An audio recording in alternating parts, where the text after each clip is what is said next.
Bismillahirrahmanirrahim. Assalamu alaikum, level 6. I am Asiya Sajad, your teacher of English, and this is going to be your lecture number 6 related to OPE. This is included in your midterm syllabus. It is also related to unit number 4. This is the unit of natural disasters. ये कहानी जो आप सामने इस वक्त देख रहे हैं ये भी कहानी है। जिस तरह की आपने नेचुरल डिज़ास्टर की एक कलेक्टर सरप्राइज़ सुनी और उसको पढ़ा भी होगा उम्मीद है, इसी तरह ये कहानी जो है ये भी सुने आपको। ये चाइना से रिलेटेड कहानी है, उनकी ट्रेडिशनल फोक स्टोरी है। ट्रेडिशनल का मतलब रवायती तौर पे ये आम लोग इस कहानी को सुनते और सुनाते हैं चीन में, ठीक है। ये कहानी जो है ये इमेजिनेटिव है, ये रियल नहीं है। द येलो एम्परर फ्लड का मतलब है जर्द बादशाह का सैलाब। येलो जो है ना वो रेस है, नस्ल का नाम है। जैसे वाइट नस्ल है और ब्लैक एक नस्ल है। वाइट लोग अमेरिका और यूरोप के काफ़ी ममालिक में रहते हैं। इसी तरह से जो ब्लैक हैं वो अफ्रीकन हैं बेसिकली, और भी कई मुल्कों के लोग काले हैं। लेकिन जो येलो है ना ये हांगकांग, चाइना, जापान की नस्ल है, ये थोड़े ज़र्द रंग के होते हैं। तो चीन के जो लोग हैं ना उनको येलो कहा जाता है, येलो रेस से रिलेटेड होते हैं, ठीक है। इनके कलर में येलोइश टच होता है, दैट इज़ वाई। कहानी बहुत दिलचस्प है लेकिन इमेजिनेटिव है और इसको हम फिक्शन कह सकते हैं। अब इस कहानी में जो कैरेक्टर हैं वो देवी और देवता वगैरह हैं, बल्कि सारे देवताओं का ही जिक्र है, जिसमें कुन है, एक कुंग है, एक येलो एम्परर खुद है। तो ये जो सारे देवी और देवता वगैरह होते हैं ये कहीं ऐसी जगह पे होते हैं जो आम लोगों को नज़र तो नहीं आते, लेकिन उनके तसव्वुर में बसते हैं और कहानियाँ खुद ब खुद उनसे रिलेटेड बन जाती हैं, जैसे ये कहानी बनी। तो एंशियंट टाइम्स में जैसे आप बिल्कुल शुरू में देख रहे हैं एक वर्ड यूज़ हुआ है एंशियंट टाइम्स, यानी कि बहुत कदीम ज़माने की बात है कि चाइना में ये समझा जाता था। ये कहानी को पढ़िएगा आप, मैं आपको इसकी स्टोरी बताने वाली हूँ, ठीक है। तो ये जो कहानी है ये बहुत कदीम ज़माने से ताल्लुक़ रखती है। तब भी इसी तरह बारिशें और सैलाब वगैरह आ गए, जैसे कि आपने पहली कहानी में सुना था कि सैलाब की वजह से लोग मर गए और दरख्तों पे ही उनके ढांचे लटकते रह गए। ऐसी ही एक कहानी है कि जिसमें बहुत ज़्यादा तेज़ बारिश है, लेकिन इसमें ये बारिश कुदरती तौर पे जो आई है इसके पीछे एक रीज़न बताई जा रही है। चीन के लोगों का ये ख्याल है कि येलो एम्परर लोगों के गलत रवैयों, उनकी चालाकियों और उनके गुनाहों की वजह से उनको सज़ा के तौर पे बारिशें दे रहा है, ऐसी बारिशें जो सैलाब लेके आएँ। तो उसकी पूरी ना एक असम्बली है मुख्तलिफ़ देवियों की, देवताओं की। वो खुद रूलर और हेवन है, लेकिन कोई उसका स्पिरिट ऑफ वाटर है, मतलब वो बारिशों को कंट्रोल करता है, उसको ऑर्डर करता है, ठीक है। यहाँ पे आपको स्पिरिट ऑफ वाटर नज़र आएगा, कुंग। तो ये जो कुंग था उसको कहा उसने कि मैंने अपनी दुनिया के चालाक लोगों को और मकार लोगों को सज़ा देनी है, तो मैं चाहता हूँ कि तुम बारिशें बरसाओ। क्योंकि वो स्पिरिट ऑफ वाटर था, पानी का देवता था, तो उसने बारिशें बरसाना शुरू कर दी। अब नेक्स्ट पैराग्राफ में, पहले पैराग्राफ में तो ये डिटेल बताई गई है कि ये पनिशमेंट की बारिशें हैं, ये तब रुकेंगी जब येलो एम्परर की पनिशमेंट, उसकी सज़ा ख़त्म होगी उन लोगों के लिए जो मकार हैं। अब इसकी जद में सारे ही आ गए हैं, मासूम भी, ठीक है, बच्चे भी, बूढ़े भी। तो ये हो रहा है। सेकंड पैराग्राफ में उन्होंने बताया कि बारिशों की वजह से क्या हुआ। बारिशों की वजह से बेटा उनके खेत ख़राब हो गए, उनके घर ख़राब हो गए, उनकी सड़कें ख़राब हो गई, बड़े बड़े गड्ढे बन गए, उनकी चीज़ें बह गई सारी। लोग सर्दी से कांप रहे थे, खाने पीने को ख़त्म हो गया था, वो सर्दी में कांपते और भूख की वजह से मरते नज़र आ रहे थे, लेकिन बारिश नहीं रुक रही थी। फिर उसके बाद उन्होंने बताया कि बारिशों की वजह से सैलाब पानी जो है वो दरियाओं में बहुत बढ़ गया और सैलाब आ गए। रिवर्स के किनारे जब टूट गए तो वादियों में जब सैलाब आया तो सब कुछ बहा के ले गया, चाहे लेक हो या रिवर्स हो, यानी हर तरफ पानी ही पानी नज़र आता था। अब लोगों को इस पानी से बचने के लिए क्या करना था, उनको ऊंची जगह ढूंढनी थी। तो उन्होंने ढूंढी, कोई पहाड़ों पे चढ़ गया, कोई दरख्तों पे चढ़ गया, कोई घरों की छत पे चढ़ गया। मतलब लोगों ने मुख्तलिफ़ तरीके से अपने आप को बचाने की कोशिश की। और इस पानी की वजह से अक्सर उनका जो काम है वो फिशरी का शुरू हो गया, मतलब उन्होंने मछलियाँ पकड़ना शुरू कर दी। लेकिन कब तक ये सिलसिला चलता, ठीक है। तो ये हुआ, अब वो जो पानी है ना वो कीचड़ बन गया है, लेकिन ये सिलसिला जो है ना चलता रहा। अब उन लोगों के पास खाने पीने को कुछ नहीं है सिवाय मछली के और पीने के लिए गंदा कीचड़ भरा पानी। Last paragraph, second last paragraph में जो टेरिबल इंडीड से शुरू हो रहा है यहाँ आपको नज़र आ रहा है। अब यहाँ पे ये पता चलता है कि येलो एम्परर का ये गुस्सा ख़त्म ही नहीं हो रहा था और ये मुसलसल चल रहा था। इसी तरह से बारिश हो रही थी और लोग परेशान थे कि उसके ना ग्रैंड सन का जिक्र कर देते हैं येलो एम्परर के, जिसका नाम कुन है। ये यहाँ आपको वर्ड कुन नज़र आएगा, कुन the grand son of yellow emperor. ये अपने दादा जैसा नहीं है, ठीक है, ये काइंड है, बहुत मेहरबान है।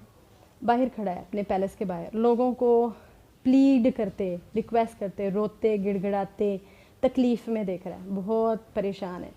वो चाहता है कि उनकी सज़ा ख़त्म हो जाए। फिर इस कहानी का एंड उन्होंने जिस पैराग्राफ पे किया है उसमें उन्होंने ये बताया है कि सिर्फ कुन ही नहीं परेशान है, बल्कि कुछ एनिमल जिसमें एक आउल है और एक टोर्टवाइज है, वो चलते हुए आते हैं कुन के पास और उसको कहते हैं कि क्यों तुम बाहर खड़े हो परेशान और क्या तुम चाहते हो। तो वो कहता है कि I am filled with pity for the suffering humans, मैं बहुत रहम महसूस कर रहा हूँ मुसीबत में घिरे इंसानों के लिए। Replied Kun, and yet I do not know how their world is to be freed from the great flood, और मुझे समझ नहीं आती कि उनकी दुनिया को मैं इस अजीम सैलाब से कैसे आज़ाद कराऊँ। कहानी यहीं ख़त्म हो जाती है, इसका कोई अंजाम नहीं है, ठीक है। इसमें कुछ ख़ास कॉन्सेप्ट जो हमें नज़र आता है वो यही है कि उन लोगों का कॉन्सेप्ट था कि जब सैलाब आते हैं या बहुत शदीद बारिशें होती हैं तो उसके पीछे हमारे गुनाह हैं और वो नहीं रुकती हैं और उनके लिए मुसीबत का बाइस बनती हैं। तो इसलिए मतलब गुनाहगार लोग जो हैं वो ऐसी मुसीबतों में गिरते हैं। कमो बेश हम लोग भी नॉर्मली जनरली हम यही सोच रहे होते हैं कि हम पे मुसीबतें आती हैं ना तो हमारी वजह से ही आती हैं।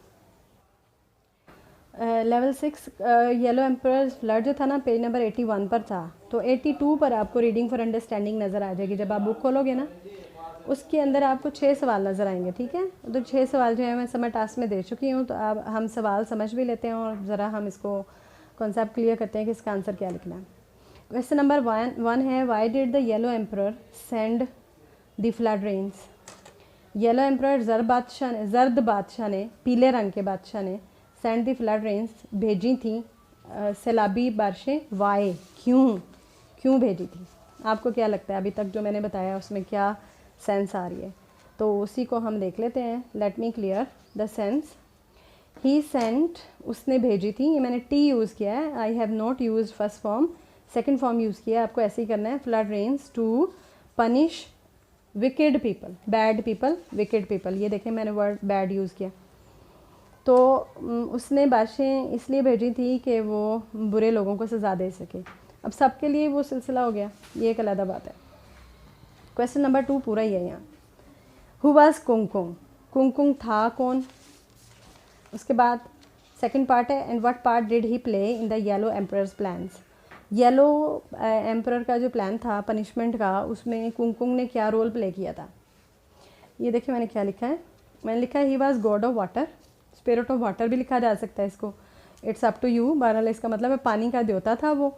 Who was in charge of these flood rains, वो इंचार्ज था, वो इन सैलाबी बारिशों का इंचार्ज था। मतलब इंचार्ज का मतलब अगर आपको समझ आ रहा है तो वो बॉस था, उसने ऑर्डर किया, बारिश शुरू हो गई, ठीक है। हम मुस्लिम हैं, हम इस बात पे बिलीव नहीं करते हैं, लेकिन ये चाइना की ट्रेडिशनल फोक टेल है, तो वो उन्होंने मतलब इसको एज ए सिलेबस में डाल दिया as a story folk tale, traditional folk tale. तो इसको एज सच दिल पे लेने की ज़रूरत नहीं है। बहरहाल ये कि ये एक सिंपल इमेजिनेटिव कहानी है फ्रॉम चाइना। तो उनका ख्याल ये है कि पानी का देवता अलहदा होता है और बारिशें बरसा रहा है। Question number 3, what effect did the flood rain have on the people's homes. Flood rains का, सैलाबी बारिशों का लोगों के घरों पे क्या इफ़ेक्ट हुआ। जनरल कॉमन बात है, सैलाब आएगा तो क्या होगा, घर तबाह हो जाएंगे भाई, मुकम्मल तौर पे हर चीज़ बह जाएगी, छतें टूट सकती हैं, दीवारें टूट सकती हैं, चीज़ें ख़राब हो सकती हैं, घर तो पूरा ख़राब हो गया ना। Their houses were completely destroyed, ये देखें मैंने जो वर्ड यूज़ किया है आप देख रहे हो, their houses were completely destroyed, उनके घर मुकम्मल तौर पे डिस्ट्रॉय, तबाह हो गए थे। This is what happen to them, और ये किसी के साथ भी हो सकता है जहाँ भी सैलाब आए, ठीक है। क्वेश्चन नंबर 4 देखें, डिस्क्राइब इन डिटेल, तफसील से बताएं some of the ways in which the desperate people fought to escape the floods. कुछ ऐसे तरीके बताएं जिसमें डेस्परेट मायूस लोगों ने सैलाबों से बचने की, भागने की कोशिश की. तरीके क्या हो सकते हैं जी? ऊंची जगह ढूंढी जाए जहाँ पानी ना हो. लोगों ने भी यही किया. The people took shelter on places to save high places. High places, ऊंची जगहों को पर पहुंचने की कोशिश की. शेल्टर ली, पनाह ली उन्होंने, टू सेव फ्रॉम वाटर, पानी से बचने के लिए. दरख्त हो सकता है, घरों की छत हो सकती है, करीब कोई पहाड़ी है उस पर चढ़ गए. पानी की सतह से ऊपर रहेंगे तो सांस लेंगे, मतलब वो मरेंगे नहीं, ये उनका ख्याल है. तो लोगों का ख्याल ही नहीं है, बल्कि एक सेफ्टी रूल कहा जाता है सैलाब से बचने का. तो उन्होंने भी ऐसे किया. Question number 5, what have you learned about कुन. कुन मैंने आपको बताया कि एक ग्रैंड सन था येलो एम्परर का. उसके बारे में आपको क्या पता चला? हमें ये पता चला सेकंड लास्ट पैराग्राफ से, he was a kind spirit, वो एक मेहरबान देवता था. And grand son of yellow emperor, हालांकि वो येलो एम्परर का पोता था लेकिन वो बिल्कुल मुख्तलिफ था. वो क्रूअल नहीं था, जालिम नहीं था, और मतलब वो चाहता था कि लोगों की सज़ा ख़त्म हो जाए. वो बहुत काइंड था. ये हमें पता चला उसके बारे में. फिर उसके बाद क्वेश्चन नंबर 6, लास्ट क्वेश्चन है, थोड़ा लंबा है. How did the owl know that something was causing कुन डिस्ट्रेस. उल्लू को, जो चल के उनके पास आए थे, कैसे पता है कि कुन को कोई चीज़ परेशान करी. And how do you know, आपको कैसे पता है that something is also wrong with the owl and the tortoise. आपको भी कुछ मुख्तलिफ लगेगा उल्लू और टोर्टवाइज में. फ़र्क क्या था? इंसानों की तरह चल के आए, फीलिंग थी उनमें इंसानों जैसी बातें कर रहे थे, कुन की फीलिंग को समझ रहे थे. ये उनमें मुख्तलिफ बात थी, और कुन में ये मुख्तलिफ बात थी कि बावजूद इसके कि येलो एम्परर का पोता था, बड़ा काइंड था. आउल सा कुन, उल्लू ने जब कुन को देखा, स्टैंडिंग अलोन एंड सैड, बिल्कुल अकेले खड़े, उदास, आउटसाइड द पैलेस, महल के बाहर, तो उसको पता चल गया कि ये इसके साथ कुछ गलत है. Owl was talking and it was uncommon to see. जबकि उल्लू बातें कर रहा था, और ये बहुत ही कम देखने में आता है. ठीक है, अनकॉमन टू सी का मतलब है कम देखने में आता है. तो इससे पता चलता है कि दोनों में कोई ना कोई गड़बड़ थी, आउल और टोर्टवाइज में भी और कुन में भी. Level 6, this is your lecture number 7 and this is from OP. It is related to your midterm syllabus and it is ended here. Thank you very much.